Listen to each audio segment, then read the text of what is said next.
अस्सलाम वालेकुम dear students. हमने उस दिन कंजक्शन के कुछ हिस्से किए थे। आज हम कंजक्शन के बाकी हिस्से करेंगे। और कल की वीडियो में मैंने लिखा तो था लाइक और एज, और जहन से उतर गया था तो बताया नहीं, तो उसको कंटिन्यू करते हुए हम आगे बढ़ेंगे। लाइक और एज वहाँ आता है जहाँ पर लाइक हम कहाँ इस्तेमाल करते हैं, जहाँ हम किसी की मुशाबहत दें, किसी की रिजेम्बलेंस दें, और लेकिन वो चीज़ वैसी हो नहीं।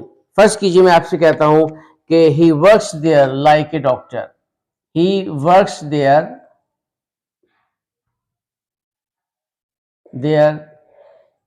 Like a doctor. अब यहाँ जो ये भी हो सकता है ही वर्क्स देयर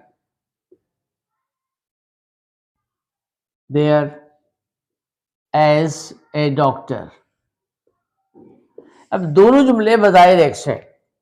लाइक वहां आता है जहां मुशाबहत हो, रिजेम्बलेंस हो, कि इंसान बतौर डॉक्टर तो काम कर रहा है लेकिन वो डॉक्टर की तालीम नहीं रखता, वो प्रोफेशनली डॉक्टर नहीं है, वो अस्पताल में एज ए डॉक्टर अपॉइंट नहीं है, वो कंपाउंडर है, क्लर्क है, एडमिनिस्ट्रेशन का आदमी है, या बाहर से आया हुआ है जो बहरहाल डॉक्टर नहीं है और वह वहां बतौर डॉक्टर काम कर रहा है, यानी डॉक्टर की तरह लेकिन डॉक्टर नहीं। जबकि एज इस्तेमाल उस वक्त होता है जब हम ये कहें कि वो शख्स वहां डॉक्टर है और बहैसियत डॉक्टर मुलाजिम है, उसने एमबीबीएस किया है, उसने FRCS किया, उसने DHMS किया, वो कुछ भी किया। यानी जब मैं आपसे कहूं कि he is fight like a madman, he fights, वो लड़ता है लाइक ए मैडमैन, मतलब पागलों की तरह, लेकिन पागल नहीं है।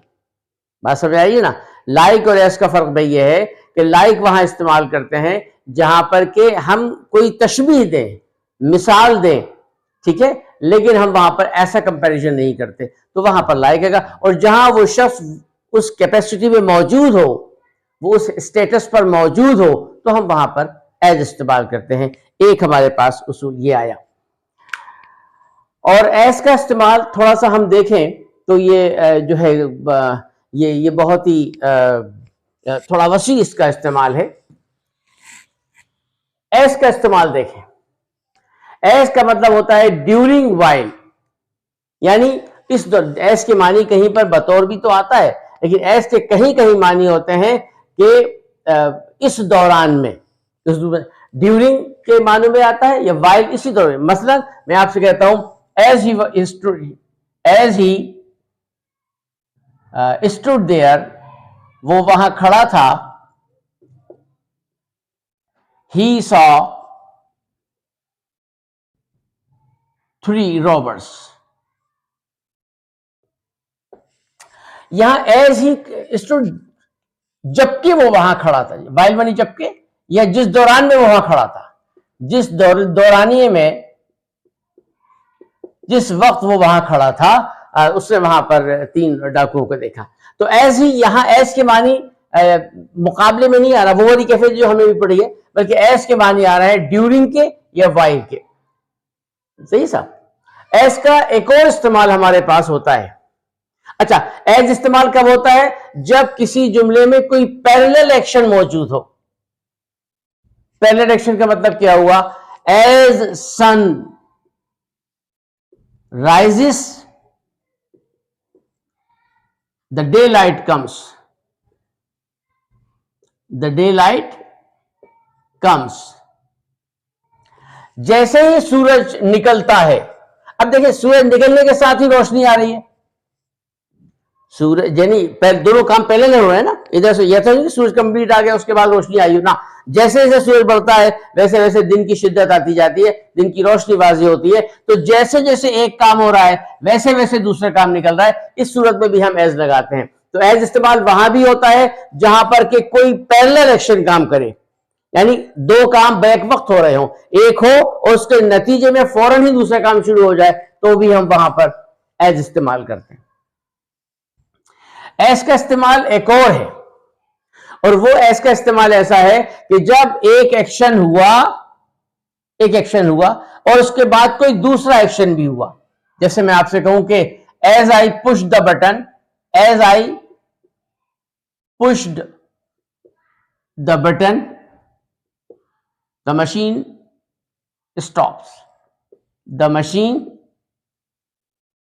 stops.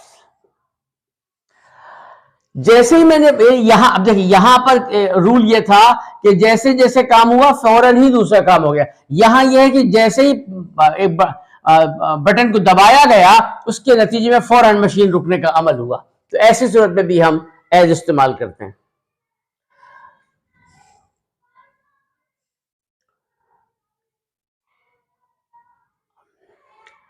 एज का इस्तेमाल उस वक्त भी होता है, अच्छा एक चीज जहन में वो अभी निकल जाएगी, फिर मैं ऐसे ही होंगी। तो ये वैन और एस का कंपैरिजन हम देख लेते, अभी जहन में आया, वरना हम चूंकि एज और वैन से आगे बढ़ चुके थे और बस याद ही नहीं रहा, और भाई हम ऐसे ही भूल जाते हैं। तो भाई एज और वैन का इस्तेमाल, वैन का और एस का इस्तेमाल ये होता है कि वैन उस वक्त इस्तेमाल होता है जब कोई काम मुकम्मल हो गया, ठीक है, और उसके बाद कोई दूसरा, मसलन मैं आपसे कहता हूं कि when I saw when I left office, जब मैंने दफ्तर छोड़ा, when I left office, जब मैंने दफ्तर छोड़ा, the boss called me, the boss called me। अब इसका मतलब यह हो जाएगा कि जब मैं दफ्तर छोड़कर स्टॉप पर आ गया, दफ्तर में ताला लगा या मैंने अपने सारे सिस्टम को बंद कर दिया और मैं जब बाहर आ गया, ऑफिस से बाहर निकल गया, ऑफिस का गेट बंद हो गया या नहीं बंद हुआ और लोग मौजूद थे, मैंने ऑफिस की प्रीमिसेस को छोड़ दिया, पीछे से बॉस ने फोन किया या चपरासी को भेजा या मैसेज आया, उस वक्त मुझे, तो ये मानी उस वक्त देखे। लेकिन इसके मुकाबले में मैं कहूं कि as I left office, as I left office, और बाकी सिलसिला वैसे ही आएगा। तो इसके मतलब ये हो जाएंगे कि जब मैं दफ्तर जा रहा था, से निकल रहा था, मैं गेट पर पहुंचा था, मैंने अपना लैपटॉप बंद किया और मैं बस में ऑफिस को खुदा हाफिज कहने ही वाला था कि बॉस ने मुझे बुला लिया। इस वैन से ये मानी नहीं कर सकते जो यहां पर मानी निकल रहा है। भाई बात शायद समझा पा रहा हूं मैं कि भाई वैन जो है, वैन आई लेफ्ट ऑफिस का मतलब यह हुआ कि आप दफ्तर की प्रीमिसेस से बाहर आ गए, गोया दफ्तर छोड़ने का एक वर्क यू हैव कंप्लीटेड। इसका मतलब यह हुआ कि दफ्तर छोड़ने का एक work you have completed, after this your boss called you, तो हम वहां वैन लगाएंगे। लेकिन you was about to leave the office, और ऐसा लग रहा था कि बस आप ऑफिस से निकलने ही वाले हैं, आखिरी अपने दोस्त को सलाम कर कर गेट पर आप पहुंच चुके थे या गेट से निकलने ही वाले थे, मेन गेट से, कि अचानक बॉस का कॉल आई, फोन आया, किसी स्टाफ को भेजा उन्होंने आपको बुलाने के लिए। तो यहां पर यह तस्वुर आता है। ये बात मेरे जहन में थी तो मैं अभी कंफ्यूज हो रहा था, मैंने कहा मैं डिस्क्लोज कर दूं। सही है साहब, तो जो हम अभी ये पढ़ के आगे बढ़ चुके थे और पॉइंट जहन से निकल गया था। कितने पॉइंट हो गए?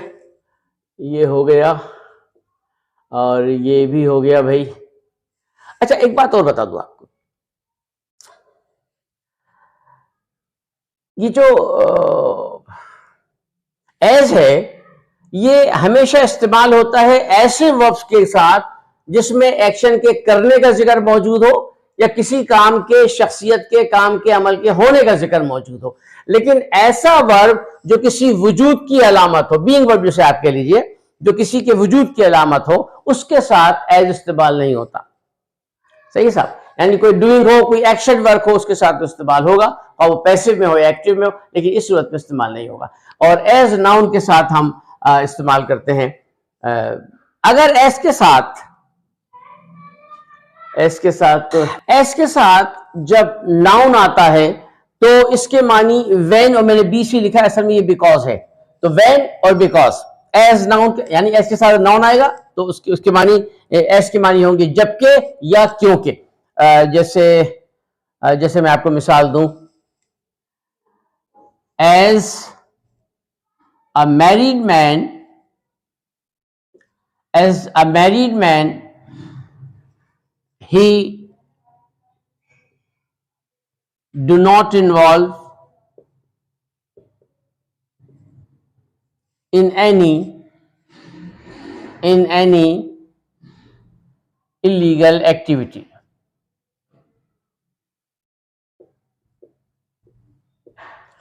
As a married man, यहां एज के मानी क्योंकि हो जाएगा, क्योंकि वो शादीशुदा आदमी है, क्योंकि जैसा कि बिकॉज इसलिए कि शादीशुदा आदमी जिम्मेदार आदमी है, बच्चों का ख्याल, बीवी का ख्याल, फैमिली का ख्याल, तो he does not involve in any, वो किसी गैर कानूनी मसले में, हंगामे में, झगड़े में नहीं पड़ता, क्योंकि वो शादीशुदा है, उसके साथ बीवी और बच्चे की जिम्मेदारी है। तो यहां एज ए मैरिड मैन, इसलिए क्योंकि, यहां एज के मानी क्योंकि वो शादीशुदा आदमी। इसी तरह मैं कहूं कि as a student he has to dedicate his time as a student, चूंकि वो स्टूडेंट है, या as a student he worked somewhere, उसने कहीं काम किया, somewhere। बहैसियत स्टूडेंट, बतौर स्टूडेंट, यहां देखें जबकि वो स्टूडेंट है, ये भी कह सकते हैं, जबकि वो तालिब इल्म था या बतौर तालिब इल्म उसने कुछ काम किया ताकि पैसे आ सके। इसी तरह एज ए स्टूडेंट एक बतौर तालिब इल्म, बहैसियत तालिब इल्म, जबकि वो तालिब इल्म है, क्योंकि वो तालिब इल्म है, उसे अपने टाइम को तालीम को देना पड़ता है, किताबों को देना पड़ता है, डेडिकेट मानी वक्फ करना, देना पड़ता है। तो आपने देखा कि एज के कितने इस्तेमाल आ गए। एज ए मैरिड मैन, जहां क्योंकि वो शादीशुदा है, एज अ स्टूडेंट, जैसा कि वो तालिब इल्म है, जबकि वो तालिब था, एज ए स्टूडेंट, मफहूम के एतबार से आप ले लेंगे इस, तो एज यहां पर जो मानी देगा वो कहा किसके मानी देगा, व्हेन के मानी देगा, व्हाइल के मानी देगा, बिकॉज क्योंकि के मानी देगा। हम एक मिसाल एज के इस्तेमाल की और लेते हैं, इसको मैं मिटा देता हूं।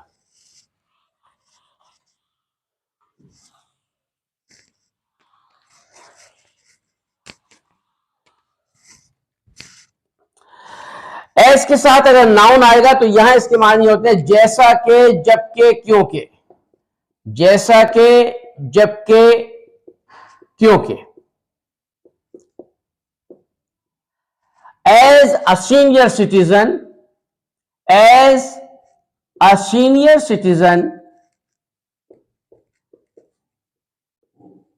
आई am entitled to be respected।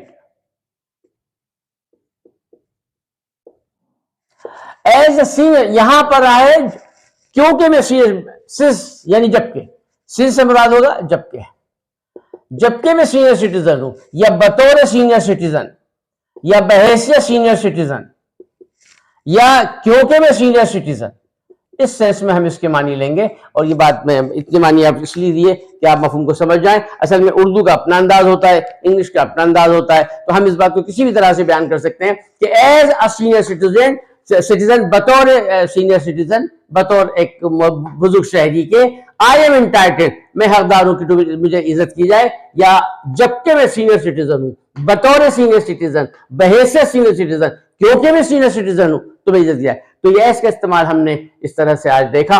तो जनाब ये हमारे पास, मुझे यकीन है कि कंजक्शन आपको समझ में आ गए होंगे। और हमारे पास, जैसे मैं हर क्लास में आखिर में कहता हूं कि हम आपको हर ग्रामर के पोर्शन का हल्का हल्का सा टच दे रहे हैं ताकि आप अपनी बात करने के काबिल हो जाओ।